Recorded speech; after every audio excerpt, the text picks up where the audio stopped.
کا 75% اب اسی ڈیجیٹل نظام کے تحت کیا جا رہا ہے۔ میں اب وزیر اعظم یوتھ پروگرام پہ بات کرنا چاہتا ہوں۔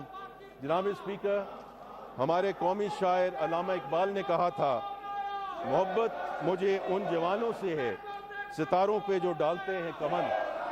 نوجوان کسی بھی ملک کا سب سے قیمتی اثاثہ ہیں۔ ہماری قومی آبادی کا 67% حصہ 30 سال سے کم عمر آبادی پر مشتمل ہے۔ ہمارے نوجوان ہنر، عزم اور کچھ دکھانے کے جذبے سے معمور ہیں۔ وزیر اعظم یہاں محمد شہباز شریف کا عزم ہے کہ ہر نوجوان پاکستانی کو وہ ہنر، وہ تربیت اور وہ مواقع ملنے چاہیے جو اسے قومی معیشت کا فعال شراکت دار بنا سکے۔ اسی ویژن کا عملی اظہار وزیر اعظم یوتھ پروگرام ہے۔ جناب اسپیکر، نوجوانوں کا سب سے بڑا سرمایہ ہنر ہے۔ نیفٹیک کے ذریعے prime minister youth skills development program نے اب تک تقریباً 5,15,000 نوجوانوں کو جدید اور روایتی فنی تربیت فراہم کی ہے۔ انڈیپینڈنٹ ایویلیویشن کے مطابق ان تربیت یافتہ نوجوانوں میں سے 53% ملازمتیں حاصل کر چکے ہیں۔ اس پروگرام میں خاص طور پہ آئی ٹی پر مبنی تربیت کے ذریعے خواتین کی معاشی خود مختاری پر خصوصی توجہ دی گئی ہے تاکہ گھر بیٹھے فری لانسنگ اور ڈیجیٹل معیشت میں ہماری بہنیں اور بیٹیاں بھی برابر کی شریک ہوں۔ اگر ہنر ایک گاڑی ہے تو سرمایہ اس کا ایندھن ہے۔ Prime minister youth business and agriculture loan scheme آج پاکستان میں چھوٹے اور درمیانے درجے کے کاروبار کی فنانسنگ کا سب سے بڑا ذریعہ بن چکا ہے۔ جنوری 2023 سے اب تک اس اسکیم کے تحت 258 ارب روپے کی رقم تقسیم کی ہے، جس میں سے 5,34,000 سے زائد نوجوان مستفید ہوئے۔ کھیلوں کے میدان میں بھی prime minister sports talent hunt program کے ذریعے 19 مختلف کھیلوں میں ملک گیر ٹیلنٹ ہنٹ جاری ہے، جس میں پی ایس ایل کے ماڈل پر ایک خصوصی ہاکی لیگ کا کمال بھی شامل ہے۔ اگلا جہانگیر خان، اگلا ارشد ندیم یا اگلا اولمپک چیمپئن شاید کسی شہر یا گاؤں میں موجود ہے جہاں ابھی تک ہماری نظر نہیں پہنچی۔ یہ پروگرام اسے ڈھونڈ نکالے گا۔ جناب speaker, prime minister youth program صرف افلاحی اخراجات نہیں، یہ ہماری حکومت کی سب سے منافع بخش سرمایہ کاری ہے، کیونکہ ہماری حکومت نوجوانوں کو ملک کے مستقبل کا معمار سمجھتی ہے۔ جناب اسپیکر، ایک فارورڈ لوکنگ اور جامع تجارتی پالیسی ہماری معاشی اصلاحاتی ایجنڈے کا اہم جزو ہے۔ ہمارا بنیادی عزم واضح ہے، پاکستان کو درآمدات پر انحصار کرنے والی معیشت کی بجائے برآمدات کے بل بوتے پر آگے بڑھنے والی معیشت بنانا ہے۔ ہماری معاشی بقا کا راستہ عالمی منڈے میں مقابلہ کرنے کی صلاحیت۔ اسپیکر، برآمدات کو فروغ دینے کے لیے حکومت نے کاروبار کی لاگت کم کی۔ ایکسپورٹ انکم پر عائد 0.25% ایکسپورٹ ڈیولپمنٹ سرچارج کو مکمل طور پر ختم کر دیا گیا۔ وزیر اعظم صاحب کی خاص ہدایت پر ایکسپورٹ فائنانس اسکیم کے تحت مارک اپ کی شرح 19% سے کم کر کے 4.5% کر دی گئی۔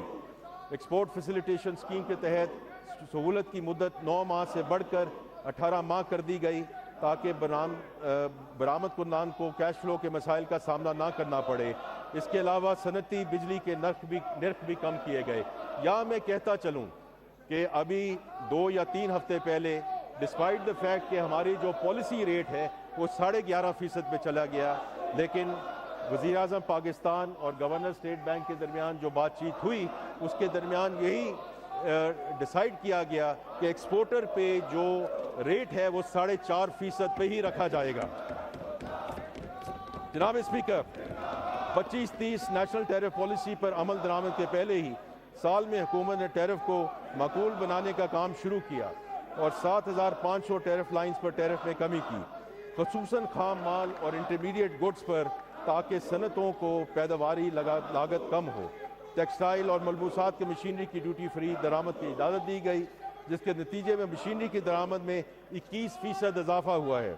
مجموعی طور پر اقدامات کے ذریعے 120 ارب روپے سے زائد کا فائدہ کاروباری طبقے کو منتقل ہو چکا ہے۔ جناب اسپیکر، توانائی کسی بھی معیشت کی شہرآگ ہے۔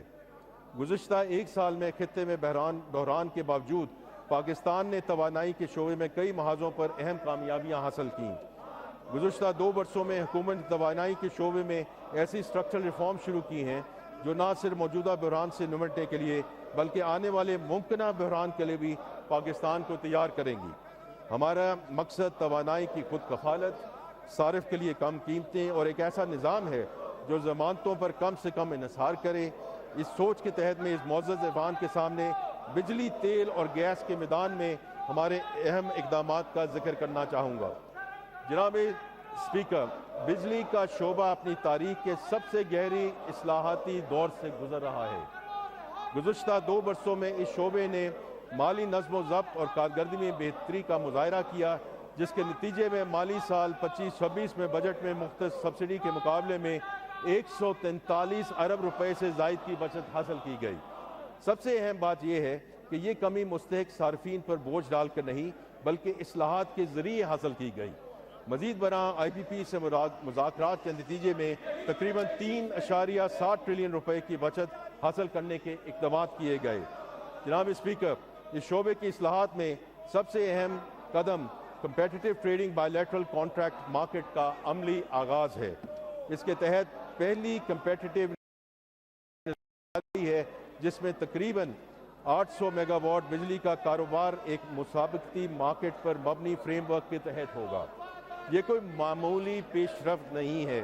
अब तक पाकिस्तान में बिजली एक ही सरकारी खरीदार के ज़रिए खरीदा जाती थी जो सरकारी ज़मानतों के सहारे मुआहदा करता था। आज हम इस पुराने, महंगे और सरकारी ज़मानतों पर मुनहसर निज़ाम से निकल कर एक मुसाबकती मार्केट की तरफ बढ़ रहे हैं। ये पाकिस्तान की बिजली की मईशत की बुनियादी तश्कील नौ है। जनाब स्पीकर, मौजूदा माली साल में एक मुल्क गिर मश्क के ज़रिए हम तमाम सब्सिडाइज सर्फिंग की शनाख्त, रजिस्ट्रेशन और तस्दीक करेंगे ताकि जनवरी 2027 से पाकिस्तान में डायरेक्ट सब्सिडी मैकेनिज्म का आगाज़ किया जा सके, यानी सब्सिडी वहाँ पहुँचेगी जहाँ उसकी असल ज़रूरत है। ये वही मुनसिफाना मॉडल है जो हमने BISP के ज़रिए अपनाया। जनाब स्पीकर, इस इस्लाहाती एजेंडे का एक और अहम सतून सर्कुलर डेट पर काबू पाना है। मुझे इस ऐवान को बताते हुए इत्मीनान है कि मौजूदा माली साल में बिजली के शोबे में सर्कुलर डेट की नेट ज़ीरो एक्यूमुलेशन हासिल की गई, यानी इस साल इस बोझ में कोई इजाफा नहीं हुआ, जबकि सर्कुलर डेट के स्टॉक में 1225 अरब रुपए की लोन सेटलमेंट पे पेशरफ्त हुई। साथ ही NTDC की स्ट्रक्चरल रिफॉर्म्स भी जारी हैं जिनके तहत तरसील, सिस्टम ऑपरेशन और मार्केट ऑपरेशन के फंक्शंस को अलग अलग किया जा रहा है। जनाब स्पीकर, LNG के हवाले से एक अहम पेशरफ्त का जिक्र करूँगा। पाकिस्तान ने एक जामे रिसर्च के बाद कतर और इटली के साथ अपने तवील मुद्दती सेल एंड परचेज एग्रीमेंट से दोबारा बातचीत की और साल 2026 के लिए 35 LNG कार्गोज की कमी पर इतफाक़ किया। इस एक फैसले की बदौलत हमें तकरीबन 1.2 अरब अमरीकी डॉलर ज़र मुबादला की बचत होगी। ये उसी काविश का नतीजा है कि गुज़श्ता 11 महीनों में सार्फिन के गैस के बिल में कोई इजाफा नहीं हुआ।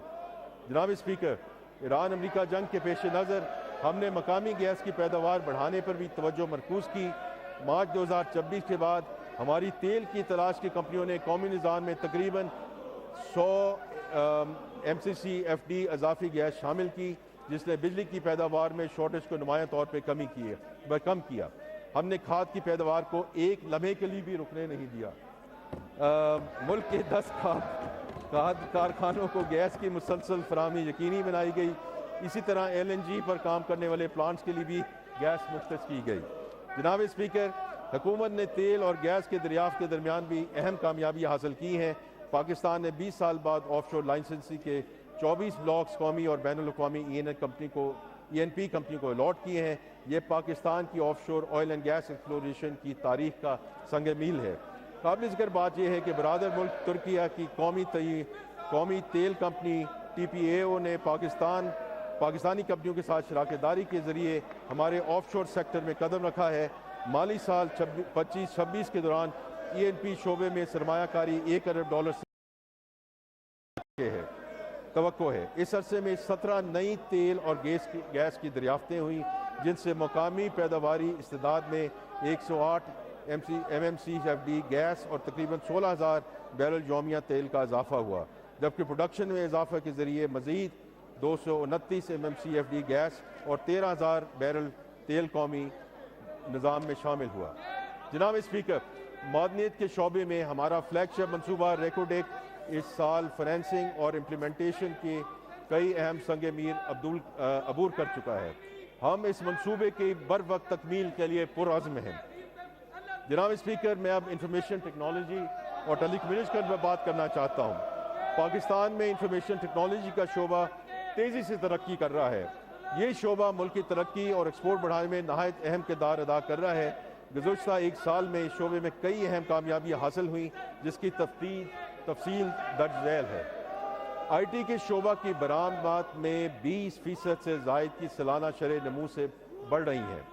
इस साल ये बरामदात 4.5 अरब डॉलर तक पहुँचने की तवक्को है। इस तरह ये शोबा बरामदात में इजाफे के एतबार से सबसे तेज़ी से बढ़ने वाले शोबों में से एक है। इस साल मार्च में 5G स्पेक्ट्रम की कामयाबी से नीलामी की गई, जिसे दुनिया के सबसे बड़ी स्पेक्ट्रम नीलामियों में शुमार किया जा रहा है। इसके ज़रिए 5 शहरों में 5G सर्विस शुरू हो चुकी है। हुकूमत ने राइट ऑफ वे चार्जेस को ख़त्म किया, जिसके नतीजे में 2024 के 20 लाख घरों के मुकाबले में 50 लाख घरों में फाइबर लाइंस दस्तियाब हैं और टेलीकॉम टावर्स की फाइबराइजेशन 14% से बढ़कर 18% हो चुकी है। हुकूमत ने पाकिस्तान की पहली नेशनल आर्टिफिशियल इंटेलिजेंस की मंजूरी दी। गुज़श्ता एक साल में 10 लाख के करीब पाकिस्तानी नौजवानों को IT और मसनूई ज़हानत की महारतों पर तरबियत दी गई। डिजिटल नेशन पाकिस्तान एक्ट के तहत हमने मुल्क में डिजिटल ट्रांसफॉर्मेशन की कानूनी बुनियाद रख दी है। इसके तहत national digital ID, national exchange layer और ओपन डेटा इकोसिस्टम जैसे मंसूबे शुरू हो चुके हैं। मरकज़ी हुकूमत, अदालती निज़ाम और पार्लियामेंट में डिजिटल तब्दीली का सफ़र पर गामज़ान है। जनाब स्पीकर, ये सिर्फ टेक्नोलॉजी का इस्तेमाल नहीं, बल्कि रियासत और शहरी के दरमियान रिश्ते को शफाफ और फ़ाल तर बनाने की सही है। जनाब स्पीकर, 2023 में हमारा मुल्की कर्ज GDP के डेट टू GDP 75% के बराबर था, जो पिछले माली साल में कम होकर 70.7% और इस साल मज़ीद कम होकर तकरीबन 68.5% की सतह तक आ चुका है। ये पेशरफ एक मुनज़्ज़म medium term debt management strategy पर अमलदार का नतीजा है। गुज़श्ता 2 सालों में हुकूमत ने 4000 का कर्ज कबल अज़ वक्त वापस किया या सस्ते कर्ज से तब्दील करते हुए अपना बोझ कम किया। हमने सरमायाकारों और मसनूआत की डाइवर्सिफिकेशन को खास तरजीह दी है। ख़ास तौर पर इंश्योरेंस सेक्टर के लिए तवील मुद्दती ज़ीरो कूपन बॉन्ड का इजरा किया और शरिया असूलों के मुताबिक फाइनेंसिंग का हिस्सा बढ़ाया गया, जबकि बैनुल-अक़वामी सतह पर मुख्तलिफ बॉन्ड्स के इजरा के ज़रिए सरमायाकारी की बुनियादों को वुसअत दी है। हमारा मुकामी कर्ज का एवरेज टाइम टू मैच्योरिटी 2024 में 2.8 साल था, जो अब मई 2026 में बढ़कर 3.8 साल हो गया है, जिससे इस कर्ज के रीफाइनेंसिंग रिस्क में नुमायां कमी हुई है। टेलीकॉम कंपनियों के डिजिटल वॉलेट्स के ज़रिए आवाम को हुकूमती बॉन्ड्स में बराह रास्त सरमाया करने के लिए मौका फराहम कर रहे हैं और इंशाअल्लाह अगले हम हफ्ते से 2 हफ्ते में इसका एक अमली प्लान भी देखेंगे और इसकी हम इनॉग्रेशन करने जा रहे हैं। इन तमाम इक़दामात का मकसद ये है कि मुल्की कर्ज आने वाले बरसों में ना सिर्फ कम हो, बल्कि ज़्यादा मुतनव्वे, सस्ता और मज़ीद मुस्तहकम बुनियादों पर इस्तवार हो। अब मैं SIFC का जिक्र करना चाहता हूँ, जो पाकिस्तान में सरमायाकारी में फ़रोग़ का एक अहम इनेबलर बन चुका है। गुज़श्ता एक साल SIFC ने 12 मुख्तलिफ शोबों में मुतअद्दिद मुकामी और बैनुल-अक़वामी सरमायाकारी मनसूबों को सहूलत फराहम की। इन इक़दामात के ठोस नताइज वाज़ेह हैं। मैं 2-3 मिसालों के ज़रिए SIFC के अहम किरदार पर रोशनी डालना चाहूँगा। इनमें सबसे पहले पाकिस्तान स्टील मिल्स की 6860 एकड़ अराजी को एक ख़ुसूसी इक़्तिसादी ज़ोन के तौर पर फ़ाल करना है। ये मनसूबा मुल्क में मुआशी सरगर्मी में इजाफ़ा करेगा। थरकोल रेलवे मनसूबा पर भी SIFC की अफादियत का मुँह बोलता सबूत है। पाकिस्तान रेलवेज़ और हुकूमत सिंध की मुश्तरका मालवी मुआवनत से शुरू किए गए इस मनसूबे से मुकामी तवानाई के ज़खायर को कौमी नकलो हमल के नेटवर्क से जोड़ने में मदद मिलेगी। इस सिलसिले का एक और बड़ा कदम वेयर हाउसिंग के शोबे को باقاعدہ طور پر صنعت کا درجہ دینا تھا. اس اقدام سے سپلائی چین کی لاگت کم ہوگی اور